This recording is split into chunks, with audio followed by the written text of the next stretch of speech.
Secret सरताज episode 21 मौत का आगाज।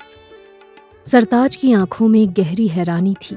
सिया को इस तरह अपने सामने देखकर उसका दिल धड़कने लगा था। वो उसकी ओर बढ़ते हुए लगभग फुसफुसाते हुए बोला, सिया, तुम यहाँ कैसे हो? अब कुछ बताओगी भी?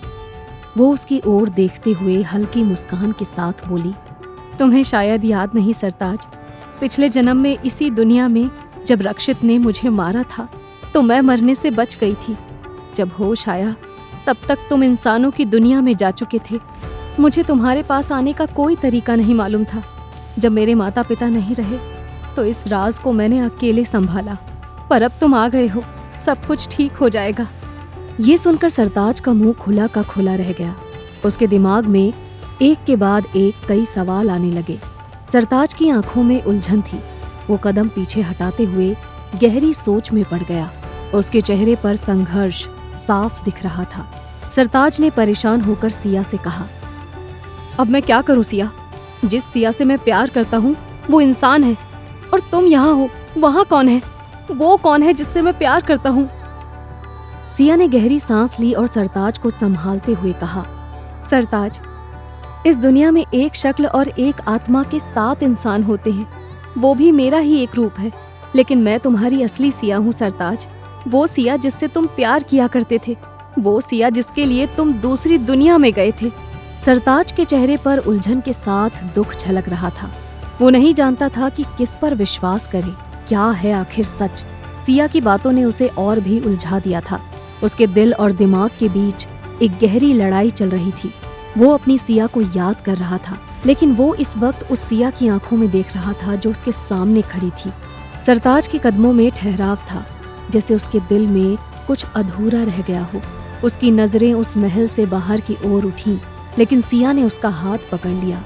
उसकी आंखों में एक गहरी चिंता थी। सिया ने सरताज से पूछा, सरताज, कहाँ जा रहे हो तुम? मैं तुम्हारा सदियों से यहाँ इंतजार कर रही हूँ, और अगर तुम वहां गए तो रक्षित को कभी हरा नहीं पाओगे सरताज। उसे हरा पाना अब असंभव है। तुम यहीं रहकर उसका इंतजार करो, वो खुद तुम्हारे पास आएगा, और तब वो अपनी शक्तियों को खो चुका होगा। सरताज ने सिया की आंखों में देखा। उसके दिल में एक गहरी बेचैनी थी।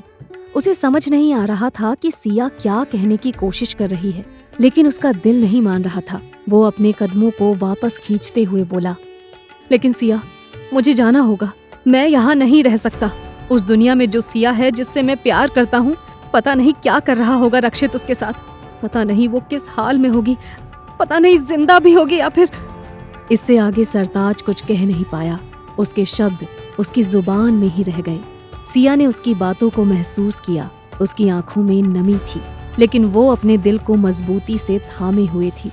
उसने एक गहरी सांस ली और फिर धीरे से कहा, मैं समझती हूँ सरताज, लेकिन याद रखना, जाना चाहते ही हो तो जाओ, लेकिन तुम्हें वापस आना होगा मेरे लिए। चाहे तो तुम सिया को भी यहाँ ले आओ, लेकिन उसका यहाँ आना सब कुछ गड़बड़ कर सकता है, क्योंकि। सिया की आवाज धीरे धीरे थम गई। उसने आगे कुछ नहीं कहा। सरताज ने उसकी बातों को महसूस किया, लेकिन वो उससे ज्यादा नहीं पूछ पाया। वो चुपचाप उसकी ओर देखता रहा। सिया ने उसकी तरफ एक आखिरी नजर डाली और फिर उसकी मदद के लिए आगे बढ़ी। उसने सरताज का हाथ पकड़ा और महल से बाहर निकालकर जंगल की तरफ बढ़ने लगी। सिया ने सरताज को एक जंगल के बीच में ले जाकर छोड़ दिया। उसने अपनी आंखों में दर्द को छुपाने की कोशिश की, लेकिन उसकी आवाज में वो दर्द साफ झलक रहा था। यहाँ से वो गुफा दिख रही है जिसके अंदर की रोशनी से तुम दोबारा अपनी दुनिया में पहुंच सकते हो सरताज, जाओ। सरताज ने उसकी बात सुनी, लेकिन वो अब भी उलझन में था। उसने सिया की आंखों में देखा और एक गहरी सांस ली। सरताज धीरे धीरे गुफा के अंदर बढ़ा। गुफा के अंदर की रोशनी उसकी आंखों में चुभने लगी थी, लेकिन उसने हार नहीं मानी। उसकी निगाहें उस रोशनी पर थी जो उसे वापस उसकी दुनिया में ले जाने वाली थी। जैसे ही उसने गुफा के अंदर कदम रखा, उसकी सांसें तेज हो गईं। अचानक ही सरताज दूसरी दुनिया में पहुंच गया। उसकी आंखों के सामने सब कुछ बदल गया था। उसने अपने चारों ओर देखा, लेकिन उसे कुछ समझ नहीं आया।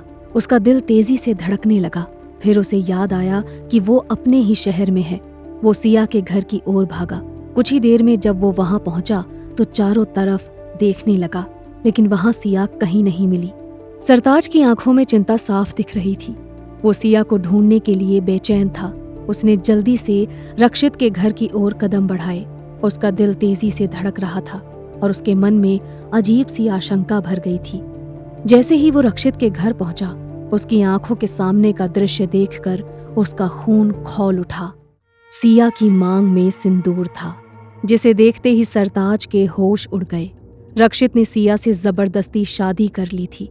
सिया के चेहरे पर दर्द और बेबसी साफ झलक रही थी। वो रक्षित के पकड़ में थी और उसकी आंखों में आंसू थे। सरताज की आंखों में गुस्से की लहर दौड़ गई। उसने बिना सोचे समझे सामने खड़े रक्षित पर हमला कर दिया। रक्षित, सिया के साथ तूने, मैं तुझे छोड़ूंगा नहीं रक्षित। रक्षित ने एक तिरछी मुस्कान के साथ सरताज को देखा और उसके हमले का जवाब दिया। रक्षित ने एक चाकू उठाया और सरताज को मारने के लिए दौड़ा। उनके बीच की लड़ाई इतनी बढ़ गई कि सिया को भी बीच में आना पड़ा। सिया की आंखों में डर और चिंता थी, लेकिन उसने खुद को साहस के साथ उनके बीच में डाल दिया। रुको, ऐसा मत करो, रुक जाओ। इसी हाथापाई में रक्षित का चाकू सिया को लग गया। सरताज की आंखों में एक झटका सा लगा। उसकी सांसें वहीं थम गई और उसके दिल में एक दर्द भरी चीख उठी। सिया के गिरते हुए शरीर को देखकर वो जैसे वहीं पर ठहर गया। उसकी आंखों में आंसू थे और उसकी आवाज जैसे गले में ही अटक गई हो। सरताज सिया को इस तरह देखकर दुख से चिल्ला उठा। सिया! नहीं। सरताज ने सिया को अपनी बाहों में समेट लिया। उसकी आंखों में दर्द और बेबसी साफ झलक रही थी। सिया की सांसें धीरे धीरे धीमी होती जा रही थी और उसके चेहरे पर दर्द अब भी साफ दिख रहा था। सरताज की आंखों में आंसू थे, लेकिन वो खुद को बेबस महसूस कर रहा था। उसने सिया का चेहरा अपने हाथों में लिया और उसकी आंखों में देखा, जबकि रक्षित उससे थोड़ा दूर खड़ा होकर मुस्कुरा रहा था। सिया ने सरताज को देखते हुए धीमी आवाज में कहा, सरताज, मैं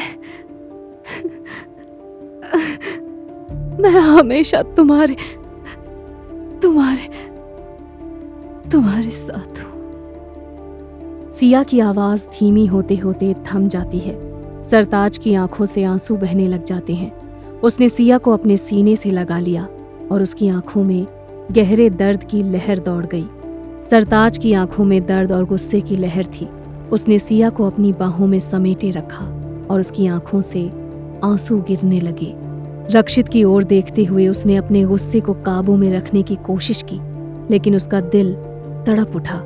तभी रक्षित बोल उठा, अब तुम्हारे पास कोई रास्ता नहीं है सरताज। सरताज की आंखों में आग सी जल उठी।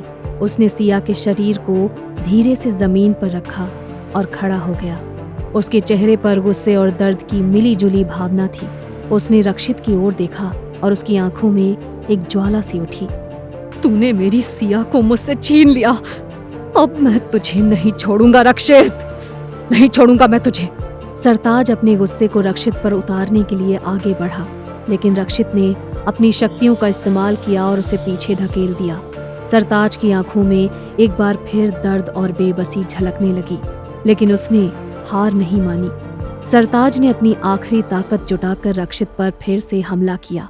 उसकी आंखों में आंसू और गुस्से की मिली जुली भावना थी। उसने अपनी पूरी ताकत से रक्षित का सामना किया, लेकिन रक्षित की शक्तियों के सामने वो अब भी बेबस था।